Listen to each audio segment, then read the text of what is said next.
Hello, Dr. Andrew Palmer here with another introductory video for our reading group. Time has moved on and here we are at the fourth and final book of our 4-book series, and that book is Jean Rhys's 1966 classic, Wide Sargasso Sea. The first thing to say about this book is that it is Rhys's literary response to another great novel, Charlotte Bronte's Jane Eyre, published in 1847. For those who don't know Bronte's novel, the heroine of the title is a governess who falls in love with her employer, Mr. Rochester. But Rochester has a dark secret. He's already married.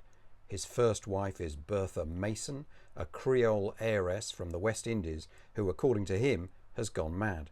He's hidden her in the attic of his grand house, Thornfield Hall, where she's looked after and held captive by a woman called Grace Poole.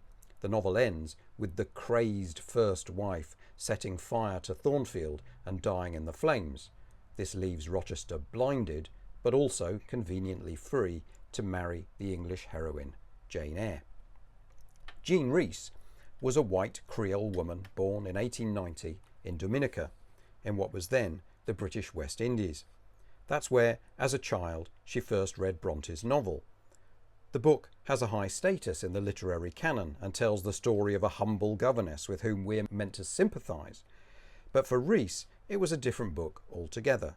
For her, the book unwittingly reveals the damage done by imperialism to people like herself. Bronte creates a mad and dangerous white Creole character, implicitly justifying the so-called civilising mission of British imperialism and the imprisonment of inconvenient colonial subjects. So here is how Jane Eyre, the character, describes Bertha Mason when she catches a glimpse of her in Bronte's novel. In the deep shade, at the farther end of the room, a figure ran backwards and forwards. What it was, whether beast or human being, one could not at first sight tell. It grovelled, seemingly on all fours. It snatched and growled like some strange wild animal. But it was covered with clothing, and a quantity of dark, grizzled hair, wild as a mane, hid its head and face. So Bronte imagines Bertha Mason as an animal. As Rhys later put it in a letter to her friend Selma Vaz Diaz, she's necessary to the plot, but always she shrieks, howls, laughs horribly, attacks all and sundry off stage. Bronte has to make Bertha an irredeemable animal to enable and to justify Jane Eyre's rise from humble governess to Rochester's second wife. So when Rhys read Jane Eyre, she identified not with the prim, proper and English Jane, as Bronte intends, but rather with the crazed colonial outsider who's locked in the attic. Her letter to Selma Vaz Diaz continues like this. For me, she must be right on stage. She wants to bring the woman locked in the attic centre stage. She must be at least plausible with a past. The reason why Mr. Rochester treats her so abominably and feels justified. The reason why he thinks she is mad, and why, of course, she goes mad. So in Wide Sargasso Sea, Rhys is writing back. She's humanising Bertha and destroying the moral framework of Bronte's novel. One of her primary moves is to rename the character. In Bronte's novel, she's Bertha Mason. In Rhys's novel, we learn that this is a name imposed on Antoinette Cosway. The surname Mason comes from her mother's remarriage, and the new forename is chosen by her husband, a piece of linguistic power play which illustrates the nature of their relationship. As the critic Andrea Ashworth puts it, Rhys was especially haunted by the plight of the Creole heiresses. She saw them as tragic women exploited for the slavery-based wealth they conveyed from their fathers, who had owned the plantations, to English husbands who ventured to the edges of the British Empire to reap the riches. Then, on reading Charlotte Bronte's novel Jane Eyre, Rhys became outraged by the caricature of the Creole she found in the murky background, faceless, voiceless, and sacrificed to the success story of the famous English heroine. Like all good historical novels, Wide Sargasso Sea is about the period in which it's set and also the period in which it was written.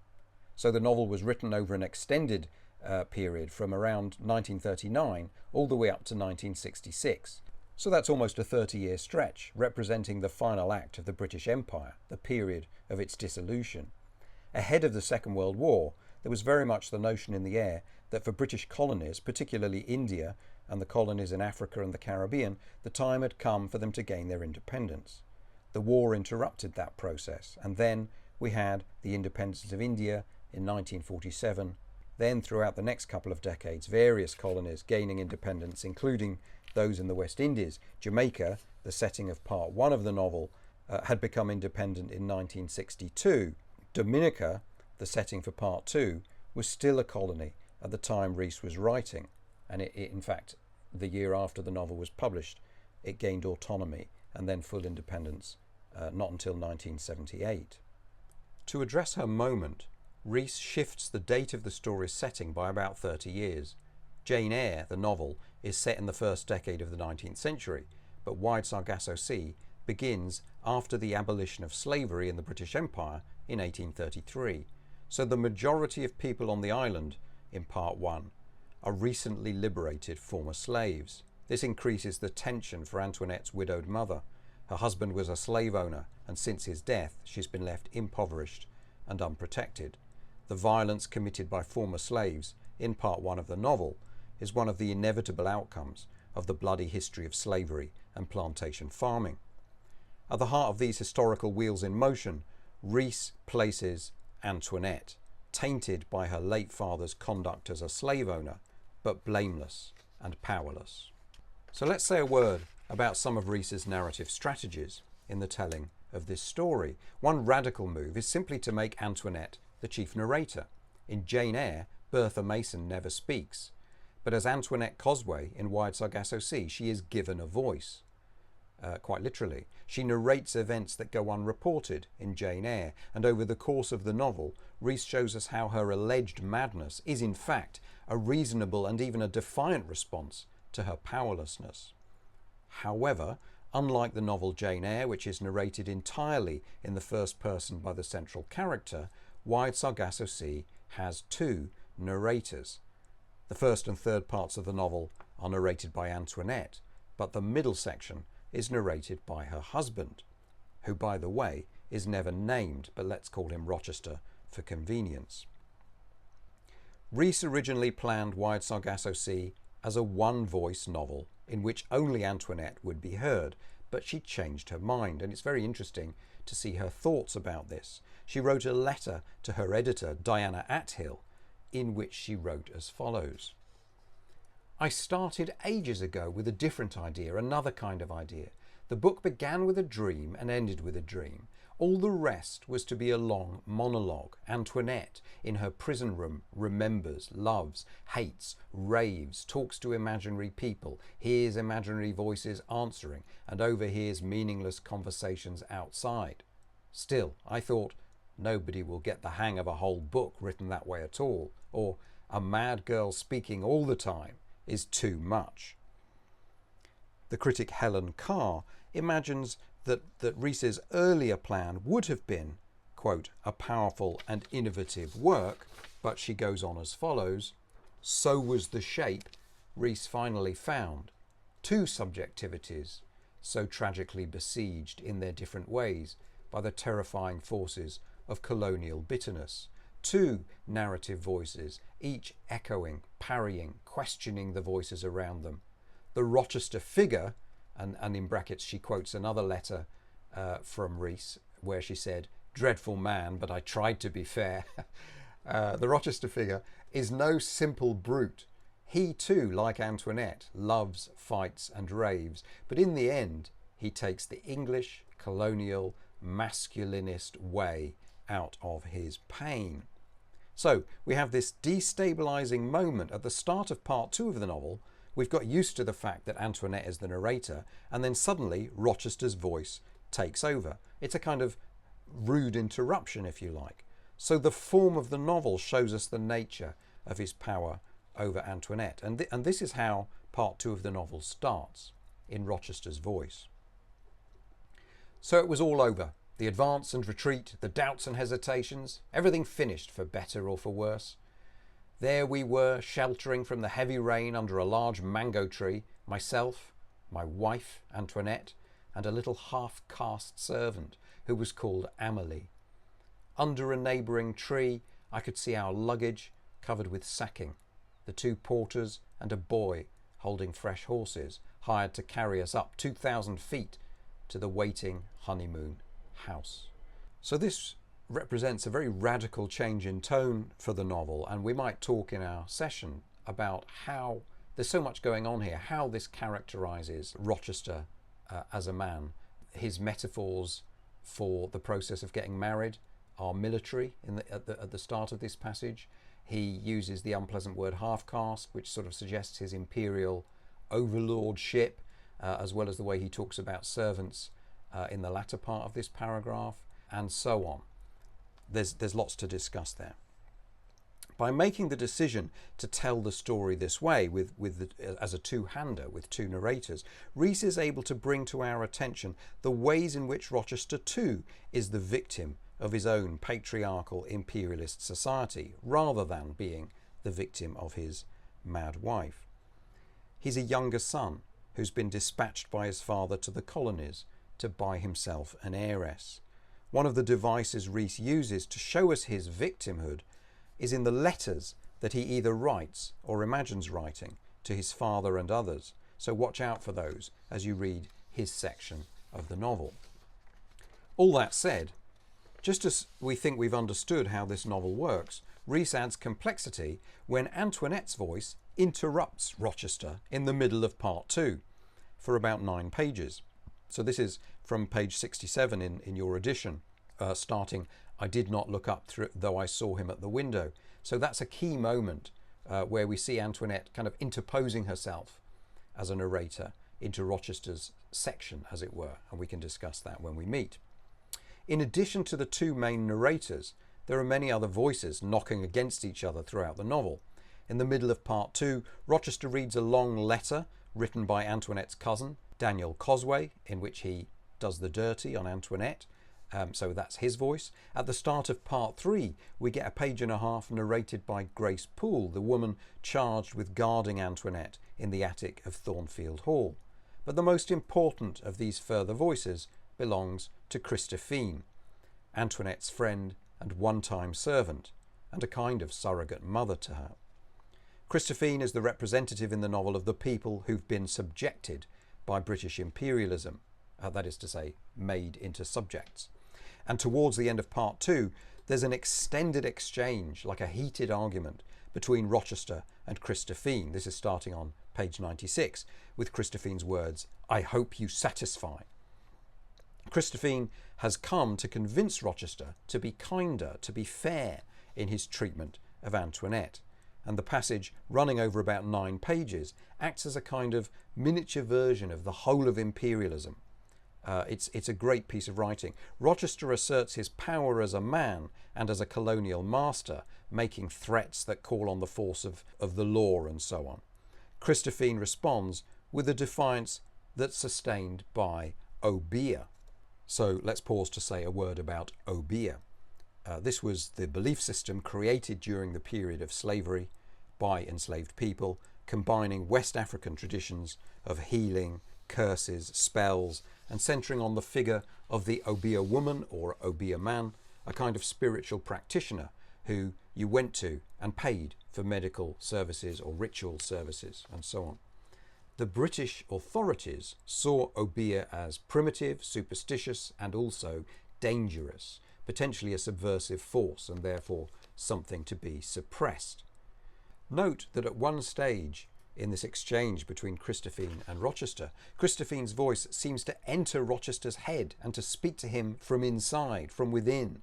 And then the voices of Antoinette and others do the same. And we're not sure if this is simply an aspect of Rochester's increasingly chaotic thoughts.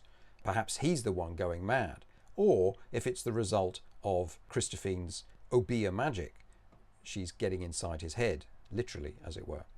Rochester's on the back foot, and feeling himself under attack, he falls back on the voice of imperial authority. He says, quote, "Say goodbye to Antoinette, then go.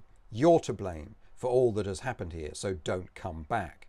And Christophine replies, "Who you to tell me to go? This house belongs to Miss Antoinette's mother. Now it belonged to her. Who you to tell me to go?" And then the exchange goes on like this. This is Rochester speaking. "I assure you that it belongs to me now, the house. You'll go, or I'll get the men to put you out." She says, "You think the men here touch me? They not damn fool like you to put their hand on me."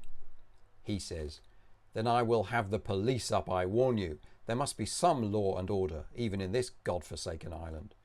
She says, "No police here, no chain gang, no tread machine, no dark jail either. This is free country, and I am free woman." So this is an exchange, of course, about power. Rochester asserts his right over all of Antoinette's property, and he's right about that. In the 1830s, a husband automatically became the owner of all of his wife's property. He also asserts his power over Christophine. But he goes on to threaten her with the force of the law, and he's written to the magistrate and so on. So there's a parallel being drawn here between his power over his wife as a husband and his power over Christophine as an imperial master. He wheels out the big guns, the apparatus of the empire, the law, the police, the courts. Christophine responds defiantly with her proclamation that she's a free woman, unlike Antoinette, of course. And again, we see, or think we see, her obeah powers at work. So this is what she means when she says, "You think the men here touch me? They not damn fool like you to put their hand on me," right? She's suggesting she's got powers that they will regret if they provoke her. The conversation escalates until we get this exchange. So this is Rochester narrating. "I said loudly and wildly, 'And do you think that I wanted all this? I would give my life to undo it. I would give my eyes never to have seen this abominable place.' She laughed. 'And that's the first damn word of truth you speak. You choose what you give, huh? Then you choose. You meddle in something, and perhaps you don't know what it is.'" So here, Rhys is making a direct reference to the end of Bronte's novel, Jane Eyre, where Rochester's first wife escapes her prison and burns down Thornfield Hall, killing herself and blinding Rochester in the process. So here, he says, "I would give my eyes never to have seen this abominable place." And we get the suggestion that Christophine has the power to make him regret those words, and that she will in fact make him give his eyes as a punishment for the way in which he's treated Antoinette. Rochester then hears her muttering in a strange tongue and assumes she's mad, but Christophine has answered back to Rochester's patriarchal and imperial framework of power with a power of her own. And yet, we also feel for Rochester here. "Do you think that I wanted all this?" he says, with a sort of exasperation, a sense of his own powerlessness. He too is a victim of the toxicity of empire. As a second son with no inheritance, he's been driven to seek a rich heiress for a wife. The logic of empire has driven him and Antoinette into the tragic denouement that we see played out in the third and final part of the novel. At the centre of the power play between Christophine and Rochester then lies Antoinette. She's caught between the two, and her relationship with obeah works as a kind of symbol for her impossible situation. She's not black, so she fears it, but neither is she considered properly white, so she needs it. She begs Christophine to create a potion that will make Rochester love her. Instead, it makes him sick, and he accuses Christophine of trying to poison him. Antoinette, as the daughter of a slave owner, the white Creole woman who belongs nowhere, is caught between two poles of belief and two cultures, two communities, neither of which is prepared to accept her. We can read the novel as presenting her madness as the only sane response, the only possible response to the situation she finds herself in. And that brings us to the tragic ending. Rhys can't impose a happy ending on Bronte's novel. Antoinette must burn down Thornfield Hall and die in the process. And critics have been sharply divided about how to read this ending. Some see it as a tragic defeat, others as a kind of victory, one last act of defiance. So what do you think? Bear that in mind as you read to the end of the novel, and that's certainly something we'll discuss when we meet. Okay, so there's a few thoughts and observations about the novel. I hope that's helpful, and I really look forward to seeing you soon and discussing it with you. Take care. Cheers.